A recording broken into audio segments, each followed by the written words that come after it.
तो मैं सर्च कर लेती हूँ उनको और फिर हम उनकी कहानी सुनेंगे, मिथिलेश विजया जी की।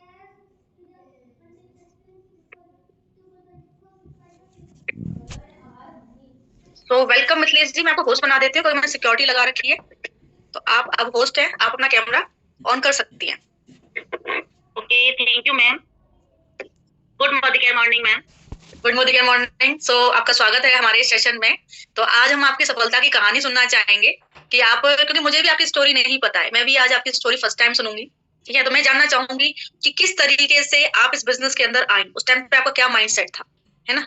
उसके बाद में फिर आपने जब इस बिजनेस को शुरू किया तो कब आपकी टीम बिल्ड होना स्टार्ट हुई, क्योंकि शुरुआती चैलेंजेस सबको पता है। किसी की टीम पहले महीने से बनना स्टार्ट हो जाती है, लेकिन कुछ लोग हमारे जैसे भी होते हैं, मेरे जैसे, जिनकी 9 महीने टीम नहीं बनी। मेरी टीम 9 महीने बाद बिल्ड होना स्टार्ट हुई थी। ठीक है ना। तो कुछ लोग ऐसे भी होते हैं। तो आपकी ये भी जानना चाहेंगे कि आपकी टीम बिल्ड होना स्टार्ट कब हुई, क्या कोई चैलेंजेस आपको आया फैमिली की तरफ से, या बिजनेस में कोई चैलेंज आया, और उसके चैलेंज को फेस करते हुए आपने यहाँ पे क्या अचीवमेंट्स हासिल किए हैं। ये सब कुछ आज हम आपसे जानना चाहेंगे, और लास्ट में हम जानेंगे आपके ड्रीम्स, इस बिजनेस को लेके अब आपका आगे क्या नजरिया है, आप इसमें से आगे और क्या क्या पाना चाहती हैं। So over to you Mithilesh ji, starting कीजिए अपने इंट्रोडक्शन से और अपना एंट्री टाइम बताइए। Okay, thank you ma'am. इतना अच्छा वेलकम करने के लिए सबसे पहले आपका thank you. Good morning ma'am and good morning all member. मेरा नाम मिथिलेश विजय है और मैं कोटा राजस्थान से बिलोंग करती हूँ और मैं चिराग टीम से हूँ और मुझे मोदी केयर में वर्क करते हुए 1.5 साल हो गया है और मुझे यहाँ पे वर्क करके बहुत अच्छा लग रहा है।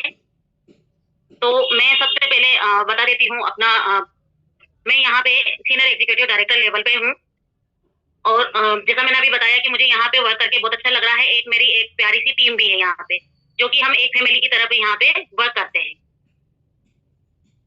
ओके, सो आप बताइए कि जैसे आप यहाँ पर 1.5 साल से काम कर रही हैं, ठीक है। तो 1.5 साल पहले आपने कैसे ज्वाइन किया था इस बिजनेस को, किस तरीके से आपकी इस बिजनेस में एंट्री हुई थी, और उस टाइम पे फैमिली का क्या रिएक्शन था। ओके मैम, तो मैंने इस बिजनेस में एंट्री देखो, मैं यहाँ पे जब ज्वाइन की थी ना, उसके पहले भी मुझे है ना नेटवर्किंग की नॉलेज थी। तो मैंने यहाँ पे जब एंट्री की तो मुझे यहाँ का सबसे पहले तो यहाँ का प्लान बहुत अच्छा लगा, है ना। प्लान क्यों अच्छा लगा, क्योंकि यहाँ पे देखो सबसे मेन लोगों को प्रॉब्लम आती है कि प्रोडक्ट को मतलब जैसे बोलते हैं ना कि घर का हमारा सामान यहाँ से हम नहीं लेंगे और बहुत महंगा है। इस तरह से मुझे यहाँ का प्लान इसलिए अच्छा लगा था क्योंकि एक तो ये प्रोडक्ट बेस्ड कंपनी है, दूसरा जो हम घर का सामान जो सालों से बाजार से लेते आ रहे हैं वही सामान हमें यहाँ पे मिल रहा है।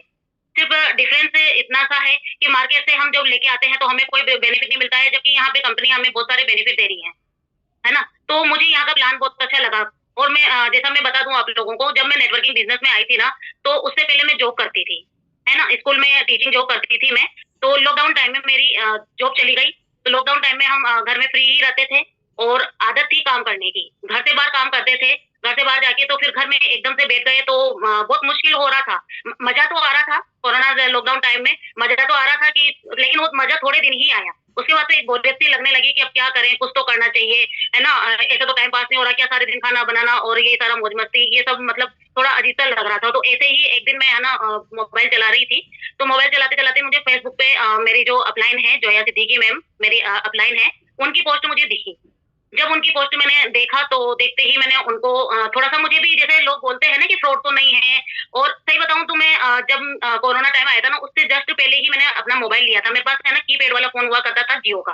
तो मैं स्कूल में भी वही फोन लेके जाती थी, लेकिन वहां पे मुझे सब टीचर्स भी थोड़ा चिढ़ाते थे, बोलते थे क्या मैम आप ये ऐसा छोटा सा डब्बा वाला फोन लेके घूमते हो, आप आखिर खुद कमाते हो तो क्यों नहीं बढ़ा। मैंने कहा नहीं, अभी मेरे बच्चे है ना थोड़ा सा एक बार पढ़ाई में अच्छे से निकल जाए, उसके बाद मैं ये फोन को यूज करूंगी। पर पता नहीं क्यों मुझे एकदम उसी टाइम पे मैंने नया नया ही फोन लिया था। तो मैं फेसबुक मुझे चलाना भी नहीं आता था, तो मेरे हस्बैंड की है ना फेसबुक आईडी में यूज करती थी, उसी पे मैं देख रही थी। तो मैंने जोया मैम की पोस्ट को देखा और उनकी पोस्ट को देख के मैंने और उनको कांटेक्ट किया व्हाट्सएप पे। फिर उन्होंने मुझे थोड़ा सा वर्क की डिटेल दी, लेकिन मुझे क्या है कि विश्वास नहीं हुआ, क्योंकि उन्होंने मुझसे डॉक्यूमेंट मांगे थे, है ना। और डॉक्यूमेंट तो लेके सभी सेंसिटिव हो जाते हैं, सभी होते हैं, हमारे पास भी जो मेंबर आते हैं ना तो भी। तो उन्होंने जैसे बोला कि आप कोई भी अपना एक डॉक्यूमेंट सेंड कर दो और आपका रजिस्ट्रेशन हो जाएगा। तो मैंने मेरे हस्बैंड को बोला, उनको बोला तो उन्होंने कहा कि देख लो, मत चक्कर में पड़ो। तो मैं अभी ज्यादा फेसबुक चलाना भी नहीं आता, सही बताऊं तो चलाना भी नहीं आता था। तो अभी कहाँ मत चक्कर में पड़ोगी। मैंने कहा नहीं देखो, जब वो बोल रही हैं तो फिर ये भी है ना जैसे मैं राजस्थान से और जो है मैम आंध्र प्रदेश से, तो थोड़ा सा वो लग रहा था कि डिस्टेंस भी काफी था, है ना, दूरी भी, तो वो भी थोड़ा डर था। तो मैंने मैंने कहा कोई दी चीज दिखी है तो देखिए एक बार अपन ट्राई तो करते हैं, देखते हैं क्या है। तो मैंने ऐसा करके और मेरे हस्बैंड से, फिर मैंने मेरे बेटे से भी बोला, वो 12th स्टैंडर्ड में है, उसको काफी नॉलेज है इसकी, सारी आजकल के बच्चे सब जानते ही हैं कंप्यूटर मोबाइल के बारे में। तो मैंने उसको बोला, मैंने कहा बेटा थोड़ा सा इसके बारे में, कंपनी के बारे में मुझे सर्च करके बता और क्या है। तो उसने कहा कि नहीं मम्मी, यहाँ पे नेट पे तो सब कुछ जेन्युइन ही दिख रहा है, ऐसा कोई फ्रॉड वाला इसमें नहीं दिख रहा है, तो क्या करें। तो मैंने हस्बैंड को बताया, हमने थोड़ा सा 2 दिन का टाइम लिया और उसमें सारा डिसाइड करके मैंने मैम को आईडी सेंड कर दी। तो इस तरह से फिर मैंने अपनी जर्नी स्टार्ट की वर्क को समझ। ओके, तो जैसे कि आपको ऑनलाइन ऐप भी चलाना भी नहीं आता और आज आप ऑनलाइन बिजनेस करके और पैसा पैसा कमा रही है, क्या बात है। तो आप मैंने है ना कंप्यूटर में पीजीडीसीए किया हुआ है, बट मैं बता रही हूँ ना, क्योंकि बच्चों की वजह से मैंने स्मार्टफोन भी नहीं लिया हुआ था और मैं एफबी भी नहीं चला। एफबी की आईडी मेरी बना दी थी मेरे स्कूल में, जो मेरी स्टाफ में जो मैडम थी, तो उन्होंने एक दिन ऐसे मुझे चिढ़ाते हुए, चलो मैम आपकी जो छोटा जो जियो का फोन होता है ना, उसी पे उन्होंने मेरी आईडी बना दी थी। मुझे पासवर्ड वगैरह कुछ भी पता नहीं था उसका, उन्होंने मजाक मजाक में ऐसे ही कि चलो मैम आपकी फेसबुक आप चलाता, इसे आपके डब्बे पे है ना, आप अपनी फेसबुक चलाना, ऐसे मजाक बनाते थे वो लोग। हाँ, तो आपके पास में स्मार्टफोन भी नहीं था, आपको फोन चलाना भी नहीं आता था, एफबी वगैरह यूज करना भी नहीं आता था, और आज आप ऑनलाइन बिजनेस कर रहे हैं, तो ये बहुत बड़ी बात है। और जितने भी लोग यहाँ बैठे हैं ना, जिनको चलाना नहीं आता, भाई आप भी कर सकते हैं। मिथिलेश मैम इसका एग्जांपल है। तो हम आगे जानना चाहेंगे कि जैसे आपने ज्वाइन किया, उसके बाद कब आपने बिजनेस की स्टार्टिंग की, क्योंकि कई बार क्या होता है, लोग ज्वाइन करते स्टार्ट नहीं करते हैं, है ना, विश्वास नहीं होता है। तो आपका क्या सीन रहा, आपने ज्वाइन करके तुरंत स्टार्ट किया कि टाइम लिया, और फिर आपने टीम बिल्ड करना कैसे स्टार्ट किया अपना। टाइम मैंने सिर्फ 2 दिन का ही लिया था मैम, आईडी देने में ही मैंने टाइम लिया था।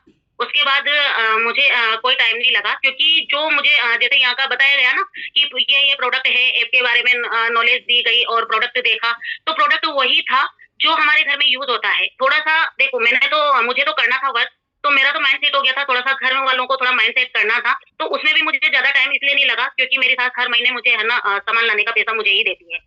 तो वो बागडोर क्या मेरे हाथ में थी कि प्रोडक्ट लेना। अब जैसे ही मंथ स्टार्टिंग हुआ तो मुझे सामान लेना था, तो सामान लेने का मैंने उसमें से ही थोड़ा मैंने खुद के लिए लिया और थोड़ा घर के लिए लेके आई, क्योंकि उनको है ना थोड़ा विश्वास बनाना था। एकदम किसी भी ब्रांड को चेंज करना घर वालों को एकदम वो नहीं हो पाते, एक्सेप्ट नहीं कर पाते हैं।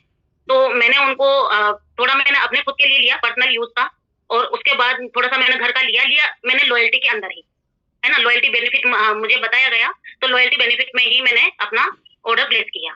तो उसके लिए मैंने ज्यादा लगाया, मैंने 2-3 दिन के अंदर, जैसे बोला जाता है ना 24 से 48 घंटे के अंदर आईडी एक्टिवेट करनी है, तो उसी पीरियड में मैंने अपनी आईडी एक्टिवेट कर ली थी। ओके, तो आपने आईडी बहुत ज्वाइनिंग के तुरंत बाद ही एक्टिव कर ली और लॉयल्टी के अंदर लिया, तो फिर सी बात है, लॉयल्टी हमारी लगभग 1800-2000 से स्टार्ट होती है, तो इतना आपने ले लिया। और मैं बताना चाहूंगी लोगों को 100% की लॉयल्टी से ही स्टार्ट किया और आज भी 100% यूजर हूँ मैं यहाँ। तो 100% वाली लॉयल्टी हमारी स्टार्ट होती है, वो 2500 से होती है। तो मैम का जो पहला ऑर्डर था वो 2500 से ऊपर का था, तभी वो लॉयल्टी में आए। तो मैंने पहला ऑर्डर लिया और 2500 से ऊपर का लिया और ज्वाइनिंग के 2-3 दिन बाद ही ले लिया। और मैं आप सभी को बताना चाहूंगी कि अगर आप चाहते हो कि मार्केट से आपका प्रोडक्ट सस्ता पड़े, तो लॉयल्टी की वजह से ही प्रोडक्ट सस्ता पड़ता है, क्योंकि 3 महीने का सामान फ्री मिल जाता है। तो हमारे बिजनेस की जो बैकबोन है वो है लॉयल्टी। अगर जितनी ज्यादा लॉयल्टी आप करेंगे और जितनी ज्यादा लॉयल्टी आपकी टीम के अंदर होंगी, उतनी ज्यादा बिजनेस में भी स्टेबिलिटी आएगी और सामान भी उतना ज्यादा ही सस्ता पड़ेगा। ये हमारे बिजनेस की बैकबोन है, अक्सर लोग लॉयल्टी में लेते नहीं है। तो स्टार्टिंग अपनी टीम की लॉयल्टी से ही करवाएं, और लॉयल्टी में स्टेबिलिटी भी है और सस्ता सामान भी पड़ता है मार्केट की तुलना में, बैकबोन है इसकी। तो चलिए, आपने स्टार्टिंग तो तुरंत कर ली, फिर आपकी टीम बिल्डिंग का क्या सीन रहा, मतलब आपने टीम बिल्डिंग कब से स्टार्ट की, लोगों को ज्वाइन कराना कब से स्टार्ट किया। टीम बिल्डिंग भी मैम जस्ट उसके बाद मुझे ट्रेनिंग दी गई, सिखाया गया कि कैसे लोगों से बात करना है और कैसे क्या करना है, तो मुझे वो भी चीज सीखने में टाइम नहीं लगा। उसके बाद ही मैंने लोगों से जैसे बात करना सीखा और मुझे लीड मिलने लगी, तो फिर मैंने लोगों से बात करना स्टार्ट किया। लोगों से बात करती थी, तो ऐसा जरूरी नहीं है कि मैंने जैसे बात सबसे 10 लोगों से 15-20 लोगों से मैंने बात की और सारे मेरे साथ ज्वाइन हो गए हैं और या फिर मेरे साथ उन्होंने वर्क स्टार्ट कर दिया है, ऐसा कुछ भी नहीं हुआ था। टाइम लगा था, है ना, सबको लगता है टाइम। और जैसे मैं बताऊं, स्टार्टिंग में जब मैं लोगों से बात करती थी ना, 5-10-20 ऐसे इतने लोगों से तो मैं बात ही नहीं करती थी, है ना। मैंने क्या है कि तुरंत ही जैसे लीड भी मिलती है, तो साथ के साथ मैंने फेसबुक पे भी वर्क करना सीख लिया, है ना। मैम ने वो भी मुझे सिखा दिया कि देखो एक प्लेटफॉर्म होता है, उस पे है ना इस तरह से हम लीड जनरेट करके और काम करते हैं। तो मैंने वो भी करना स्टार्ट किया। तो दिन भर में मतलब मेरे पास आ जाते थे मेंबर, कोई 30 मेंबर भी आ गए, 35 भी आ गए, इस तरह से है ना, मतलब इतने लोगों से बात करती थी। तो ऐसा नहीं सोचती थी कि मैं तो इतने लोगों से कैसे बात करूं। ओके, तो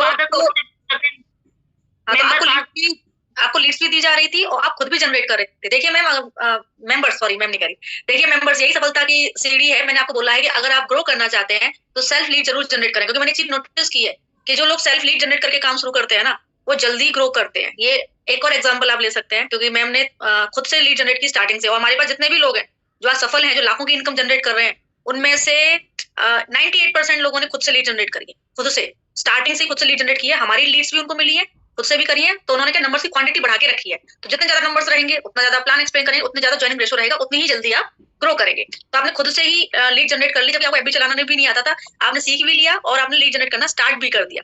तो 30 से 35 लोगों से आप बात करते थे, ठीक है। मुझे स्टार्टिंग में आपने बोला कि स्टार्टिंग में बिल्कुल सही बोला आपने, कि आप 10 को बात करोगे तो जरूरी ना शुरू के 10 ज्वाइन कर जाएंगे। आपका म्यूट हो गया है, अनम्यूट कर लीजिए मिथिलेश जी। अनम्यूट है क्या, देखना जरा, मुझे आवाज नहीं आई आपकी। अनम्यूट ही है मैम। अच्छा, नेटवर्क इशू रहा होगा। तो फिर शुरू में जब आप लोगों से बात करते थे तो कितने दिन तक आपकी ज्वाइनिंग नहीं हुई और कितने दिन बाद आपकी ज्वाइनिंग होना स्टार्ट हुई? मैम ज्वाइनिंग का तो मुझे एक्चुअल पता नहीं है कि किस दिन से, लेकिन मेंबर ऐसा है कि जैसे ज्वाइन तो हो जाते थे एक दिन में, बहुत ही बार में है ना 10-10 ज्वाइनिंग भी लगा देती थी, मतलब आईडी डॉक्यूमेंट्स लगा देती थी, लेकिन उनमें से एक्टिव एक भी नहीं होता था, है ना, एक्टिव एक भी नहीं होता था जी। तो बट मैं क्या है कि होपलेस नहीं होती थी मैं, ऐसा कभी भी मतलब मैंने मेरी अपलाइन को जाके मैंने जो मैम को कभी भी जाके ये नहीं बोला कि मैम क्या करूं मैं,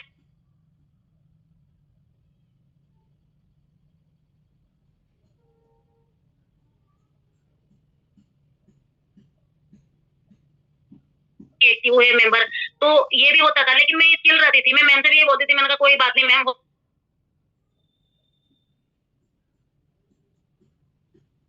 एक आएगा जो मेरे साथ जुड़ेगा और मेरे जैसा वर्क। उनमें से कुछ मेंबर ऐसे भी थे कि जिन्होंने 1 महीना किया और जिन्होंने 2 महीना किया, या फिर कोई एक्टिव ही नहीं हुआ।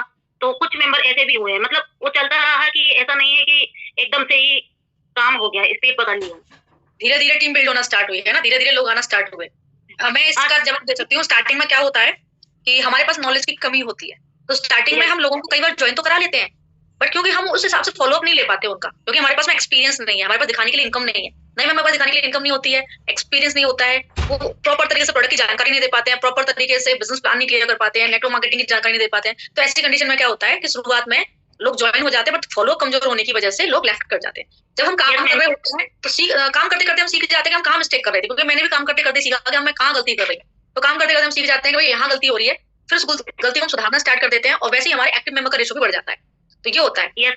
यस मैम, आपने ये सही कहा, क्योंकि है ना फॉलोअप लेने में मेरी भी गड़बड़ होती थी। उसका रीजन ये है कि मुझे ये डर लगता था कि कहीं ऐसा नहीं हो कि कुछ मैं गलत बता दूं और उस मैम को वो चीज नहीं मिली, तो जैसे कोई ऑफर है इसके बारे में भी मतलब मैं बताने में डरती थी, कहीं अगर उसको नहीं मिला कि तो कंपनी देगी क्या, मतलब वो वाला ट्रस्ट नहीं बन पाता था। चाय वाले से मैं काम कर रही थी, मुझे मिला था, फिर भी ट्रस्ट नहीं बन पाता था कि मैं लोगों को, लेकिन फिर माइंड सेट किया कि नहीं यहाँ पे कुछ भी गलत नहीं है, सब कुछ हमारे सामने खुली किताब की तरह रखा हुआ है, कुछ भी गलत नहीं है, तो फिर मैं क्यों नहीं लोगों को बताती।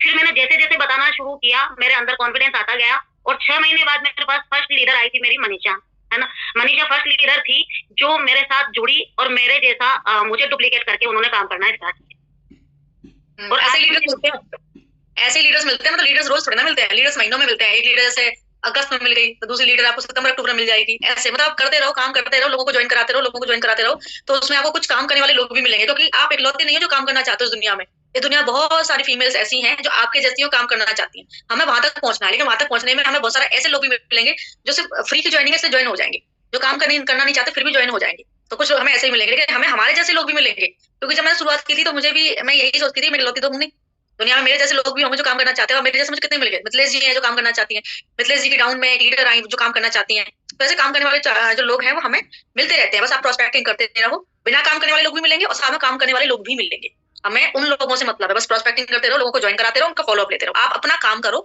और आपको काम करने वाले लोग मिलते चले जाएंगे, साथ में वैसे लोग भी मिलेंगे बिना काम करने वाले लोग भी मिलेंगे, क्योंकि कहते हैं ना डायमंड्स के साथ में कार्बन तो मिलता ही मिलता है, अकेला डायमंड थोड़ी ना मिलता है।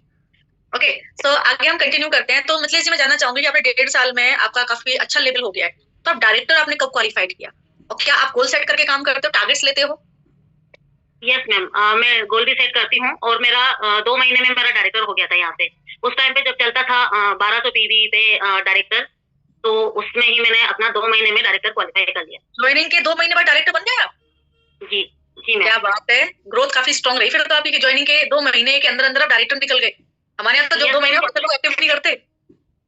प्रोस्पेक्टिंग मैं ये नहीं, जैसे अभी मेरी टीम में भी बहुत सारे मेंबर हैं, 2-4 लोगों से बात कर लेते हैं, उसके बाद बोलते हैं कि मैम मैंने तो है ना इतने सारे लोगों से बात करा। मैं तो ये कहती थी इतने सारा तो मैं आपको बताऊं, मैं इतना प्रोस्पेक्टिंग करती थी, मेरी सास मुझे क्या बोलती थी, जैसे मैंने दिन भर बात की, है ना। दिन भर बात करने के बाद अगर शाम को मैंने थोड़ा सा भी कह दिया कि आज मेरा गले में दर्द हो रहा है, पता नहीं क्या हो रहा है, तो मेरे साथ या फिर मैंने कह दिया कि मेरा सिर दर्द हो रहा है, तो मेरे साथ क्या कहती थी मेरे से कि ये है ना, तो इतना जो लोगों से सारे दिन फोन पे बात करती है ना, तो इसकी वजह से है ना, कि ये गले की प्रॉब्लम हो जाएगी, देखना ये कुछ भी इन्फेक्शन या कुछ भी, तो मतलब गले की प्रॉब्लम हो जाएगी, और इस तरह से इतने लोगों से बात करोगे, इसी की वजह से सिर दर्द होता है। कितनी ही बार उन्होंने ये वाली बात कितनी ही बार मुझे बोली, लेकिन मैं अपने काम पे कायम रही। मैंने मतलब उन चीजों को, वो बोलते मैं हंस के रह जाती, वो बोलते फिर एक दिन तो फिर मैंने बोला ही उनको, मैंने कहा मम्मी एक बात बताऊं, ये तो कुछ भी बोलना नहीं है ना, यहाँ तो ऐसा थोड़ी है कि मैं कंटिन्यू बोले जा रही हूँ। हाँ ठीक है, जो मेरा प्रोस्पेक्टिंग का टाइम है कि 1 से 3 में मुझे लोगों से बात करनी है, 3 बजे की मीटिंग में बिठानी है, इतना मुझे बात करनी है, ये मेरी लिस्ट बनी हुई है, इतने लोगों से मुझे बात करनी है, तो वो उतना ही टाइम करती हूँ। अब स्कूल में तो मैंने कहा मम्मी मैं स्कूल में जाते हैं सुबह 7 बजे से जाते हैं, 3 बजे तक कंटिन्यू बोलते हैं ना, वहाँ पे बैठने दिया जाता है ना चेयर मिलती है, तो बताओ यहाँ यहाँ ज्यादा बोलना हुआ कि वहां ज्यादा बोल। और फिर जैसे मेरे पास था किंडरगार्टन, है ना, छोटे बच्चों का ही था, छोटे बच्चों को कितना चिल्लाना पड़ता है, वो रो रहे हैं तो उनको चुप कराना, सारा मतलब कितना सारा ही रहता है। तो मैंने कहा यहाँ से ज्यादा तो मेरा स्कूल में था, लेकिन यहाँ पे आपको दिखाई दे रहा है, स्कूल में आप नहीं आते थे देखने। सही बात है, जो काफी जॉब्स है ना वो टफ होती हैं, क्योंकि एक ने मुझे बोला था, मैंने उनको बोला कि भाई मुझे 1.5 घंटा एक मीटिंग लेनी होती है, 1.5 घंटा एक लेनी होती है, तो मेरे कई बार 3 घंटे की मीटिंग भी हो जाती है, तो 3 घंटे का स्क्रीन टाइम हो जाता है। तो पता है मुझे क्या जवाब आया? वो मुझे जवाब आया कि हम सुबह 8 बजे के जाते हैं और शाम को 5-6 बजे तक 7-8 घंटे स्क्रीन पे ऐसे लगे रहते हैं। इस तरीके से यूं लगे रहते हैं आंखें अंदर उसमें लैपटॉप के अंदर डाल के। तो बोले आपका तो कुछ भी नहीं है। तो हमारा वर्क तो बहुत ईजी है, अगर कोई और बिजनेस से या किसी और वर्क से हम तुलना करें, किसी जॉब से हम तुलना करें, तो हमारा वर्क तो बहुत ईजी है। तो मुझे लगा यार मैं सिर्फ कभी 1.5 घंटा, तो कभी 2 घंटा, तो कभी 3 घंटा स्क्रीन पे दे रही हूँ, वो लोग तो मुझसे ज्यादा टाइम दे रहे हैं, वो भी आंख के गाड़ के, हम तो फिर भी इतना डीपली देखते नहीं है। अब मैं ऐसे बैठी हूँ, उसमें मुझे क्या डीपली देखना पड़ रहा है, इतनी बड़ी स्क्रीन के ऊपर आप आ रहे हो, है ना। सो हमारे बिल्कुल आपने बिल्कुल सही कहा कि हमारे जो काम है उससे ज्यादा टफ काम लोग कर रहे हैं और हमसे कम कमा रहे हैं, फिर भी हाउसवाइफ को पता नहीं काम क्यों टफ लगता है, ये काम सबसे इजी है, चलते फिरते आप कर रहे हो। की टारगेट की बात करूं मैम, तो जैसे अभी टारगेट के लिए भी मैं यही बोलूंगी कि यहाँ पे टारगेट हमें खुद को देना है, हमारे ऊपर कोई यहाँ पे बॉस नहीं है ना, कोई हमारी अपलाइन जस्ट हमें सिर्फ बताती है कि आप ये टारगेट लेके चलो, आपको करना है। उसमें भी क्या करते हैं मेंबर्स है ना, बुरा मान जाते हैं, अरे मैम आपने तो बोल दिया, हम कहाँ से मेंबर लेके आए, इतने सारा थोड़ी ना होता है। आप सोचो कि आपकी मैम ने आपको बोला है तो मतलब आप कर गुजरोगे, अगर आपको नहीं बोला जाएगा ना तो फिर आप अपने मन से करोगे तो फिर नहीं कर पाओगे। अब टारगेट में जैसे अभी हमें यहाँ तो कोई भी मतलब टारगेट देने वाला नहीं है, अगर नहीं कोई हमें दे रहा है तो हम मर्जी के मालिक हैं। लेकिन अभी मैं आपको स्कूल का बताऊं, स्कूल में जैसे अभी मार्च में और एंड में जो एग्जाम खत्म हो जाते हैं उस टाइम पे बच्चे नहीं आ रहे होते, तो टीचर्स के पास क्या काम होता है, रिजल्ट बनाना, साथ में कन्वेंसिंग करना। अब कन्वेंसिंग भी किस तरह से करवाते थे हमसे कि या तो आप अपने एरिया से, या तो आप अपने एरिया से इतने एडमिशन लेके आओ, 5 एडमिशन 10 एडमिशन, इस तरह से हमें टारगेट दिया जाता था। टारगेट इसको बोलते हैं मैम, है ना। दूसरा जना अपने सिर पे खड़ा हुआ है वो टारगेट दे रहा है, टारगेट इसको बोला जाता है। तो वो बोलते थे कि 5 या 10 एडमिशन या तो आप अपने एरिया से लेके आओ, चाहे अपने रिश्तेदारों के लेके आओ, चाहे किसी के भी लेके आओ, या फिर हम आपको जो दे रहे हैं ना एरिया, उस एरिया में जाके आप डोर टू डोर कन्वेंसिंग करो। डोर टू डोर करना होता था। अब आप सोचो कि मार्च और अप्रैल की गर्मी कितनी भयंकर वाली गर्मी होती है। उस सीजन में जैसे मेरा था, मेरी प्रॉब्लम अभी यहाँ पे भी है नेटवर्किंग में कि मेरा ऑफलाइन में एक भी ज्वाइनिंग नहीं है, पूरी ऑनलाइन में ही मैंने अपनी टीम बनाई है। तो मैं अभी भी ज्यादा किसी को शेयर नहीं कर पाती हूँ बिजनेस। और मैं एडमिशन के नाम पे मुझे पता था कि जैसे स्कूल वालों ने मुझे टारगेट दिया, तो मेरे परिवार के जो बच्चे हैं सब किसी न किसी स्कूल में लगे हुए हैं। जिस स्कूल में मैं जाती थी उस स्कूल में मुझे पता है कि कोई भी एडमिशन नहीं करवाएगा, है ना। वो तो मुझे तो नौकरी करनी थी, इसलिए मैंने तो किया वहां पे। तो मैं परिवार में भी नहीं बोल सकती थी, आस पड़ोस में भी नहीं बोल सकती थी किसी को। अब मेरे लिए ऑप्शन बचा कि उन्होंने जो एरिया दिया है उसमें जाके कन्विंसिंग करना, है ना। वही डोर टू डोर जाती थी ऐसी गर्मी में, खुद की स्कूटी से खुद का पेट्रोल जला के, और उनके टारगेट कंप्लीट कर दी। जी मैम कंटिन्यू कीजिए। हाँ जी आगे कंटिन्यू कीजिए, आप कुछ कह रहे थे। जी तो मतलब खुद का पेट्रोल भी जलाते थे और खुद की मतलब ऐसी गर्मी में भी जाना पड़ता था। लेकिन टारगेट तो जो मिला है वो तो पूरा करना है ना। नहीं करेंगे, अब उसमें ऐसा नहीं है कि कन्वेंसिंग के लिए वो भेज रहे हैं तो पेट्रोल का पैसा दे रहे हैं या कोई एक्स्ट्रा सैलरी दे रहे हैं, कुछ ऐसा भी नहीं होता था। जो है वही रहेगा, आपका जो सैलरी है वही रहेगी, एक्स्ट्रा कुछ भी नहीं मिलेगा, और आपको टारगेट जो मिला है उसमें आपको काम भी करना। ओके, अगर टारगेट कंप्लीट ना हो तो, वो टारगेट कंप्लीट नहीं हो तो फिर वही है कि आप लाओ कैसे भी करके करना पड़ता था। ओके तो ये एक्चुअल में ये टारगेट होता है, इसको प्रेशर कहते हैं। नौकरी आसान थोड़ी है। आपने देखा मैम ने क्या बोला कि गर्मी में डोर टू डोर जाना पड़ता था। नौकरी आसान नहीं है, वो नौकरी में कुछ खास इनकम भी नहीं होती है। यहाँ पे आप लाखों कमा सकते हैं। और टारगेट आप खुद लेके काम करो। क्योंकि मैं आपको बताऊं, जैसे कि मैं इस बिजनेस में जब पता है स्टार्टिंग का जो टाइम था तो मेरा वॉल्यूम कुछ खास नहीं बढ़ता था, क्योंकि मेरा क्या रहता था जितना हो जाए उतना ठीक है, जितना हो जाए उतना ठीक है। मैं टारगेट लेके काम नहीं करती थी। बाद में मेरी अपलाइन ने सिखाया मुझे टारगेट लेके काम करो। जब तुम टारगेट लोगे 20 का, तब तुम अचीव करोगे 18 या 15। जब तुम टारगेट लोगे 30 का, तब तुम अचीव करोगे 25। ठीक है ना, ये होता था। और टारगेट जो आपने लिया उसी के हिसाब से फिर आपको काम करना है, ये होता था। तो मेरी अपलाइन ने जब मुझे टारगेट देना स्टार्ट किया, एक्चुअल में मेरा बिजनेस स्टार्ट होना, मेरा बिजनेस बढ़ना तब स्टार्ट हुआ था। तब तो मैं यूं ही घूम रही थी, कुछ खास बढ़ ही नहीं रहा था। लेकिन जब मेरी अपलाइन ने मुझे टारगेट देना स्टार्ट किया कि लवली इस बार 20,000 वॉल्यूम चाहिए, मैं ठीक है। उन्होंने बोला लवली इस बार मुझे तो डायरेक्टर चाहिए, मैं ठीक है। और जब मैंने टारगेट लेके काम करना स्टार्ट किया तो फिर वो सब कुछ अचीव होता चला गया। जो भी मिलता था मुझे वो टारगेट में अचीव करने की कोशिश करती थी, और टारगेट अचीव करने की कोशिश में मैं उसके नीचे का या उसके ऊपर का या वो टारगेट में अचीव कर जाती थी। तो मैंने कोशिश की वो टारगेट अचीव करने की, तो मैं अचीव करने लगी। ठीक है ना। तो यहाँ पे अगर आप टारगेट ले रहे हो ना, तो सफलता की सीढ़ी भी आप भी चढ़ रहे हो, क्योंकि फिर जब आपको टारगेट मिलेगा या आप टारगेट खुद लोगे तो फिर आप उसको अचीव करने की कोशिश करोगे और सफलता आपको मिल जाएगी, वो लेवल आपको हासिल हो जाएगा। ठीक है। अब मैं आपका शेड्यूल, जैसे आप, मैं भी शेड्यूल बनाती हूँ, इतने बजे से लेकर इतने बजे तक मैं ये काम करूंगी, इतने बजे से लेकर मैं इतने बजे तक ये काम करूंगी। मेरे 4 पीडीएस फिक्स है कि भाई प्रोस्पेक्टिंग करनी है, इतने लोगों से करनी है, इतने बजे से इतने बजे के बीच में करनी है। फॉलोअप लेना है, इतने लोगों से लेना है, इतने बजे से लेकर इतने बजे के बीच में करना है। मैं भी अपना स्लिप जो पेपर है ना वो फ्रिज के ऊपर चिपका के रखती हूँ। मीटिंग्स का भी रहता है मेरा। ठीक है, मीटिंग्स भी रहती है कि ये मीटिंग मुझे इतने बजे से लेकर यहाँ करनी है। आपका क्या शेड्यूल रहता है, आप कैसे काम करते हो? शेड्यूल तो मेरा ऐसा है कि जैसे फोन तो मेरा हमेशा मेरे ऑनलाइन रहती हूँ। तो मैं जहां जहां चलती हूँ ना, एक हाथ में मेरा फोन रहता है, एक हाथ में मेरे घर का काम रहता है ना। तो मैं जहां जहां, चाहे किचन में हो, चाहे रूम में जा रही हूँ, कहीं भी जा रही हूँ, मेरा फोन, ताकि जैसे अभी जब टीम है तो टीम के भी मैसेज आते रहते हैं, किसी को कुछ भी प्रॉब्लम आती रहती है तो वो भी देखना रहता है। या फिर जैसे लोग हमारे पास आते हैं तो उनको तुरंत, क्योंकि एक प्लस पॉइंट ये भी है कि कोई भी इंक्वायरी हमारे पास आती है ना, तो उसको अगर हम टाइम से हैंडल नहीं करते हैं ना, तो वो भी एक रीजन होता है। लेकिन मैं कोई भी जो आते हैं मेरे पास मेंबर, उनको मैं तुरंत हैंडल करती हूँ, क्योंकि मैं कह रही हूँ ना कि मेरा व्हाट्सअप हमेशा ऑन रहता है। तो मैं घूमते फिरते इस चीज को मैं हैंडल कर लेती हूँ। इसके लिए मैं एक्स्ट्रा टाइम इस तरह से निकाल नहीं सकती, क्योंकि कोई भी काम अगर हम कर रहे हैं ना, तो 2-2 मिनट के लिए तो हमारा हाथ फ्री रहता ही है। अगर किचन में हम कोई काम कर रहे हैं, गैस पे कोई चीज चल रही है, अगर हमें हाथ में कोई काम नहीं है, तुरंत हमने मैसेज देके सीन किए, जिसको जो रिप्लाई देना है वो रिप्लाई दे दिया, ये वाला टाइम से। फिर कॉलिंग का जो है, कॉलिंग में शांति में एक साइड में बैठ के ही मैं करती हूँ कॉलिंग। तो वो मैं जैसे 1-1:30 बजे काम से फ्री हो गए, उसके बाद 3 बजे की मीटिंग में बिठाना है, तो वो फिर मेरा कॉलिंग टाइम रहता है। ओके, सो 1 से 3 आप प्रोस्पेक्टिंग करते हैं, फिर मीटिंग में लोगों को बिठाते हैं, फिर शाम को आप उनको फॉलोअप भी तो रखते होंगे ना? जी हाँ, उनका फॉलोअप फिर जैसे ही मीटिंग खत्म होती है, तो मीटिंग खत्म होने के बाद 4:30 बजे के बाद फिर मैं उनको कभी भी कॉल कर लेती हूँ। पर्सनल मीटिंग्स वो भी तो होती होंगी, वो भी तो जरूरी है। पर्सनल मीटिंग में लेती हूँ डेली 3:30 बजे। 3:30 बजे मेरी पर्सनल मीटिंग रहती है। तो उसमें मैं इनको जैसे सिखाना और न्यू मेंबर्स के साथ कभी, तो ये मेरा रहता है। ओके, तो मतलब जैसे पहले आप जॉब करते थे तो सुबह में शिफ्ट हो जाती थी, वो ज्यादा टफ थी। अब आप ये बिजनेस कर रहे हो तो दोपहर में शिफ्ट हो रखा है, जो इजी है, घर में होते रहते हुए काम कर रहे हो। इस काम का तो मैं कोई बर्डन ही नहीं लेती हूँ। मैं कह रही हूँ ना कि इस काम को तो मैं चलते फिरते ही कर लेती हूँ। ना ही मैंने इस वर्क के लिए कभी अपने दिमाग पे लोड लिया है, ना खुद को प्रेशर डाला है ना। मैं इसको तो वैसे ही, क्योंकि देखो जो जॉब की है ना, जॉब में वही सुबह 7 बजे निकलना और घर में वही 3 बजे के पहले एंट्री नहीं होती थी। करते करते काम करते करते सुबह 4 बजे से उठो, तब जाके स्कूल टाइम पे निकल पाते थे। वही सारा सबका इन-लॉज वगैरह सब साथ में ही रहते हैं मेरे, है ना। तो सास ससुर भी साथ में रहते हैं, मेरे हस्बैंड अकेले हैं, तो जिम्मेदारी सारी मेरे ऊपर है।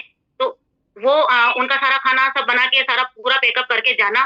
3 बजे जब फिर मैं आ रही हूँ, तो मेरे साथ बच्चे आ रहे हैं, तो वही वापस मेरा खाना पीना, वही बच्चों का खाना पीना, और फिर तो ये सब चलता रहा। फिर शाम हो गई, फिर रात हो गई, फिर सुबह हो गई। सुबह 4 बजे से आप वर्क करती थी उस बिजनेस में, उस वाली जॉब में, और अभी 4 बजे करना पड़ता था, तो शाम को वही। अब जैसे 3 बजे भी अगर आए, तो जरूरी नहीं है कि बच्चों ने इन्होंने खाया पिया, और जरूरी नहीं है कि हमें रेस्ट मिल ही गया। पीछे के पीछे कितनी बार मेहमान भी चले आते थे, वो भी होता था। तो आपकी स्कूल जॉब ज्यादा टफ रही, और ये जॉब तो आपके लिए बहुत ईजी है, इसका तो चलते फिरते कर लेते, बर्डन भी नहीं लेते। यस मैम, जैसे मैंने इस वर्क को स्टार्ट किया, जब सारी स्थितियां सारी नॉर्मल हुई, तो मेरी सास ने वापस से वही मुझे बोलना शुरू किया कि स्कूल ज्वाइन कर लो। अब जैसे वो न्यूज़पेपर पढ़ने का उनको बहुत शौक है, न्यूज़पेपर पढ़ती, न्यूज़पेपर में कहीं भी किसी भी स्कूल का एड दिख गया, तो वो मुझे दिखाने आती कि आज इस स्कूल का आया है, रिज्यूम डालो। तो वो जैसे वो बोलती और मैं देख लेती, और फिर मैं अपने रास्ते में कुछ भी हाँ ना कुछ भी जवाब नहीं देती। धीरे धीरे उनको लगने लगा कि ये तो इग्नोर करती है, तो मेरे हस्बैंड को बोलना शुरू किया उन्होंने, उनसे बोलते कि देखिए इस स्कूल का आया है, रिज्यूम डाले। तो वो भी सुनते। फिर एक दिन तो उन्होंने बोला कि नहीं, वो करना चाहती है तो छोड़ दो, है ना। वो इसको इसी कि करने में तो क्या दिक्कत है, स्कूल वापस ज्वाइन तो कर लेना चाहिए, भले ये काम चल रहा है स्कूल। मैंने मेरे हस्बैंड को कहा, मुझे स्कूल ज्वाइन करना ही नहीं है, मुझे करना है तो इसी बिजनेस में करना है, और मुझे स्कूल ज्वाइन नहीं करना। मैंने उनको ये बोला।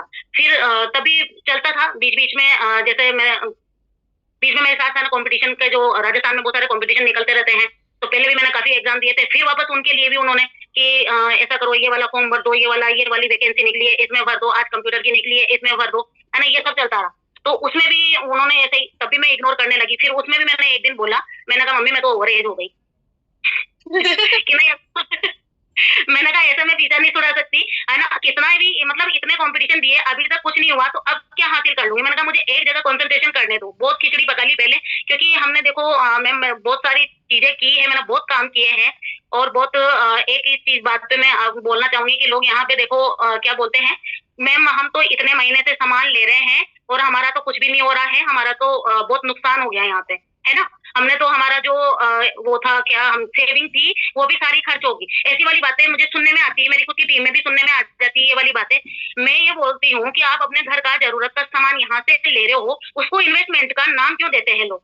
पता नहीं कहाँ से क्या मतलब कुछ भी लगा के और बोलना शुरू कर देते हैं। मैंने मैंने मैम लाखों का, हमने मेरे हस्बैंड ने, हम दोनों ने लाखों का इन्वेस्टमेंट करके बिजनेस भी किए हैं हमने, लेकिन उसमें भी है ना हमने बहुत धोखा खाया है। तो इस बिजनेस को तो मैं कह रही हूँ ना चुटकी बजा के ही कर लेती हूँ, क्योंकि इस बिजनेस को जब से ये बिजनेस मिला है ना मुझे, तो तब से मैं है ना चैन की नींद सोती हूँ और चैन का खाना खाती हूँ, है ना। तो नहीं तो इसके पहले ये है कि बिजनेस, इसका मतलब ये है कि नौकरी और बिजनेस ज्यादा टफ है इससे, क्योंकि आपने नौकरी भी और जो हमने बिजनेस किए हैं ना उनमें भी बहुत धोखे खाए ना हमने। उसके मतलब जितने भी मैंने अभी तक लाइफ में, इस एज में मैं जहाँ तक आई हूँ, जब से मेरी शादी हुई तब से हमने काफी सारे काम किए हैं। उसके अकॉर्डिंग मुझे मोदी के सबसे बेस्ट लगा। क्यों?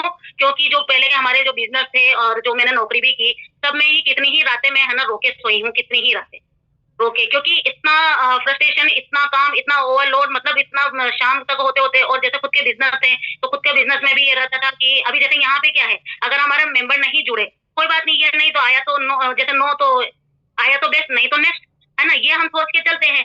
अब इसमें तो मेरा कुछ भी नहीं जा रहा, जो मेरा महीने का सामान है वही लग रहा है। लेकिन जब हमने लाखों रुपए लगा के कोई बिजनेस खड़ा किया है, और उस बिजनेस में अगर हमारा दिन भर में एक ग्राहक भी नहीं आया, तो शाम को सोचो कि हमारी क्या हालत होगी। चलो एक दिन नहीं आया ग्राहक, दूसरे दिन भी अगर सेम वही चीज रिपीट हो रही है, तीसरे दिन भी, तो फिर वो कहाँ से हमारा बैठेगा सारा जो दुकान में हमने सामान डाला है माल, अगर वो नहीं निकलेगा तो फिर कैसे रोटेशन चलेगा बिजनेस का।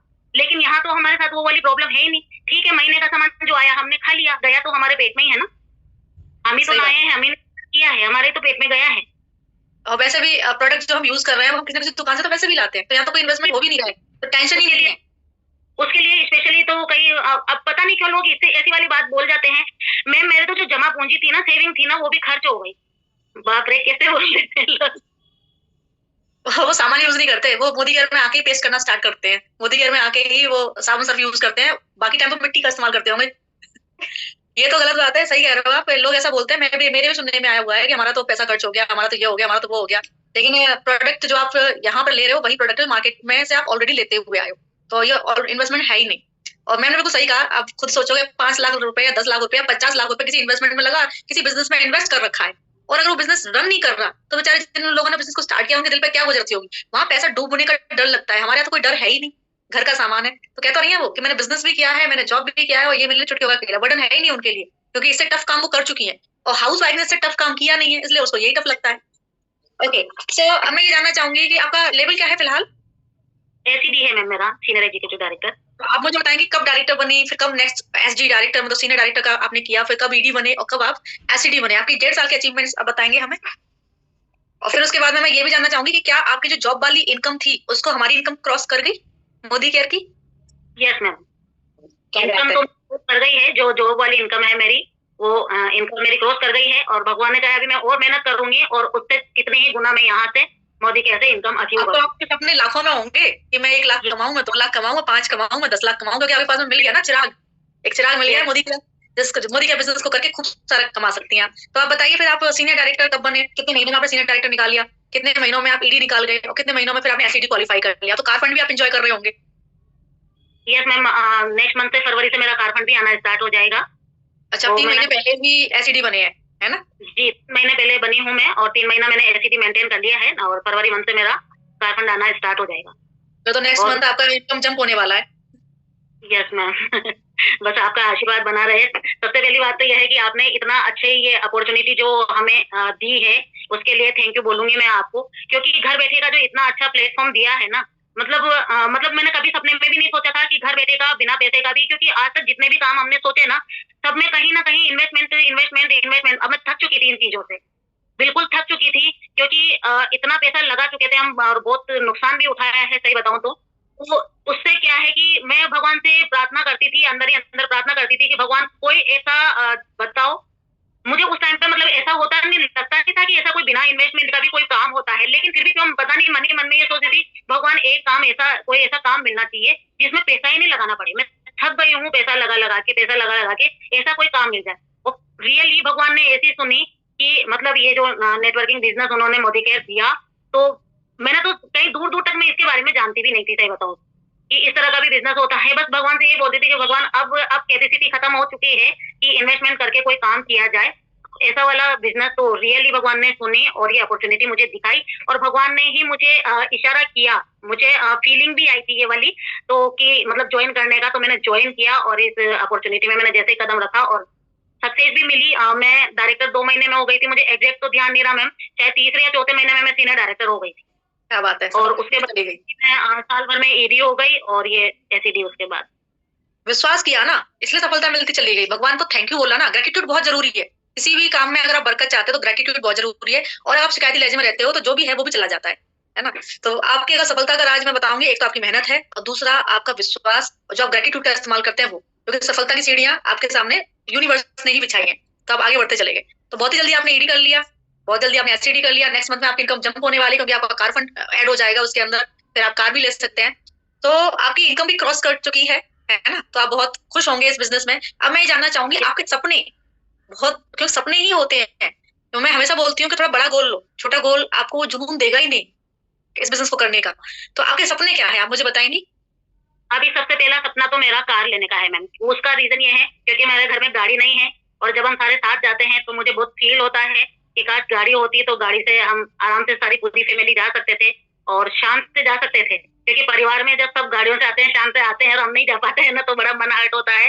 तो मेरा सबसे पहला सपना है गाड़ी लेने का। चलो तो मुझे कुछ महीनों में कंप्लीट हो जाएगा। और क्या सपने हैं आपके, मतलब आपने इनकम क्या डिसाइड कर रखी है अगले कुछ सालों में, लेवल क्या डिसाइड करा आपने, कुछ अगले कुछ सालों में क्या क्या टारगेट्स ले रखे हैं आपने? अभी मेरा टारगेट डायमंड का है, और मैं इनकम की बात करूं तो मैं मतलब 3 लाख 4 लाख अभी मैंने छोटा ही सोचा है मैम, क्योंकि इस स्टेज तक चली जाऊं, जैसे जैसे ही इसको पार करती चली जाऊंगी ना, थोड़ा बड़ा भी सोचती चली जाऊंगी। अभी बड़ा इसलिए नहीं सोच रही कि डर लगता है, हमने बड़ा भी सोचा था ना, तो फिर ऐसा गिरे कि उससे संभल पाना बहुत मुश्किल हो रहा था, इसलिए मैं अभी बड़े पे नहीं जाना चाहती, क्योंकि डर लगता है। बिजनेस में गिरे होंगे, जो आपने इन्वेस्टमेंट करके बिजनेस किया होगा तो वहां गिरे होंगे, इसलिए डर लगता है। मैम इसलिए डर लगता है। तो अभी मैं यहाँ पे बस मतलब नॉर्मल वे में काम करती हूँ, अपने काम पे फोकस करती हूँ पूरा, और क्या लेना है मुझे उस पे फोकस कर। अच्छा, पूरा आपका वर्क पर फोकस रहता है, रिजल्ट्स पे फोकस नहीं करते हैं आप, है ना? जी, वर्क पे मेरा पूरा फोकस रहता है, और रिजल्ट देने वाला तो ऊपर वाला बैठा है मैम, वो देगा जरूर देगा, क्योंकि उसने भी देखा है कितने बहुत कुछ सहा है, तो अब कैपेसिटी नहीं है सहने की, तो कम से कम तो रिजल्ट दे। ओके, तो आप फोकस करती हैं कितने मेंबर्स हमें बिजनेस में लाने हैं, आप फोकस करते हैं इतनी लीड हमें जनरेट करनी है, आप फोकस करते हैं इतने लोगों से हमें बात करनी है, आप पूरा काम पे फोकस करती हैं, इतनी मीटिंग हमें देनी है, इतना हमें ये काम करना है, इतना काम करना है।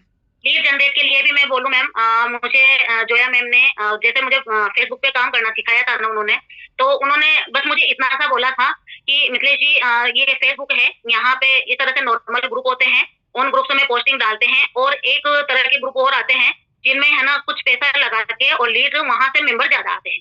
ये लाइन उन्होंने बोली थी कि वहां से मेंबर ज्यादा आते हैं, बस वो मुझे धुन लग गई, और मैंने मैम को बोला, मैंने कहा मैम मुझे भी इस तरह के ग्रुप ज्वाइन करने हैं। तो वो दिन है और आज का दिन है, मैं कभी भी किसी पे भी डिपेंड नहीं रहती, मैं खुद से लीड जनरेट करती हूँ और अपनी टीम खड़ी करती हूँ। बस मेरी अपलाइन ने मुझे रास्ता दिखाया, उस रास्ते को मैंने फॉलो किया। आप सफल हुए इसलिए हैं क्योंकि आपने सेल्फ लीड जनरेट किया, क्योंकि लीड्स प्रॉपर रहेगी तो सारे काम प्रॉपर हो जाएंगे, अगर लीड्स प्रॉपर रहेगी तो। जीरो इनकम थी ना मैम, जीरो इनकम थी, लेकिन फिर भी मैंने ये नहीं सोचा कि मुझे तो इनकम आ ही नहीं रही है, मैं क्यों इन्वेस्टमेंट करूँ यहाँ पे, वो तो एक तरह का इन्वेस्टमेंट थी। तो मैंने ये नहीं सोचा कि मैं नहीं, मुझे अपना बिजनेस बढ़ाना है और मुझे करना है। एक लर्निंग के ऊपर भी मैं बोलूंगी, क्योंकि यहाँ पे लोग एक तो सीखते नहीं है, मीटिंग्स वगैरह में प्रॉपर नहीं आते हैं, सभी मेंबर हैं, बहुत सारे मेंबर्स है ना मीटिंग्स में नहीं आते हैं, सीखते नहीं है।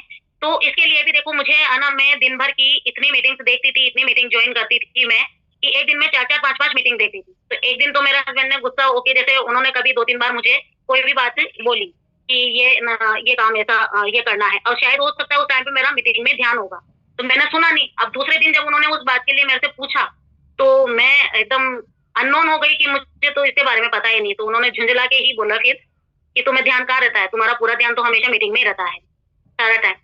तो उस चीज के लिए भी मुझे थोड़ा सा सुनना पड़ा था। तो फिर मैं हंस के रह जाती। फिर एक दिन उनको भी मैंने थोड़ा सा समझाया, मैंने कहा देखो ये मीटिंग में इसलिए देखती हूँ क्योंकि मुझे सीखना है ना।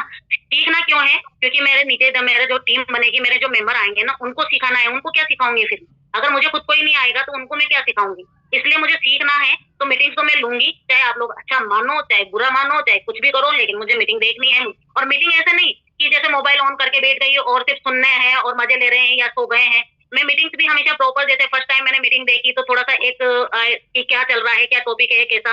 सेकंड टाइम फिर मैंने थोड़ा सा जो चीजें मेरी फर्स्ट वाली में छूट गई थी या मिस हो गई थी, तो फिर सेकंड टाइम उसको मैं देखूंगी, करूंगी। और थर्ड टाइम तो ये सोच के कि अब मेरी इस टॉपिक पे मुझे मेरी टीम को मीटिंग देनी है। और आज मेरी टीम जानती है मैं हर टॉपिक पे उनको मीटिंग देती हूँ, चाहे कोई सा भी टॉपिक हो। एक भी टॉपिक ऐसा नहीं जाता, चाहे सीनियर्स की साइड से मीटिंग हो रही है, फिर भी पर्सनली मैं अपनी टीम को सभी तरह की मीटिंग देती हूँ। पहले आपने सीखा और उसके बाद में आप, जैसे बहुत सारे लोग क्या करते हैं, लेट के मीटिंग देख रहे हैं, बैठ के मीटिंग देख रहे हैं, आप प्रॉपर तरीके से बैठ के नोट्स प्रिपेयर करके मीटिंग देखती हैं। Yes ma'am. बिल्कुल, बहुत अच्छी बात है। कुछ लोग इनकम पूछ रहे हैं, अगर आप बताना चाहें तो बता दीजिए। 5 फिगर में इनकम आ रही है, तो मैं भी जानती हूँ 5 फिगर में इनकम आ रही होगी, क्योंकि इस लेवल पे 5 फिगर में आती है। जल्दी ही मैं बताऊंगी आप लोगों को। अभी तो मैं यही बताऊंगी कि 5 फिगर में इनकम ले रही हूँ, और जो मुझे मिल रही है उसमें मैं खुश हूँ, क्योंकि मुझे ज्यादा कुछ भी, देखो जो इनकम आ रही है ना, वो पूरा बच रहा है। लेकिन जो स्कूल की जो मेरी इनकम आती थी ना, उसमें मुझे पेट्रोल भी डालना पड़ता था, है ना, स्कूटी में पेट्रोल भी, और आए दिन नई ड्रेसेस भी खरीदनी पड़ती थी, चाहे हो या मत हो, वो भी कर। यहाँ तो मेरा सारा पैसा वैसे ही बच रहा है ना, और जो घर का सामान है तो वो तो वैसे ही मेरी सासू माँ मंगवा रही थी पहले भी, तो अभी भी स्कूल की इनकम से तो आपके ऊपर इनकम हो चुकी है ना। जी यस।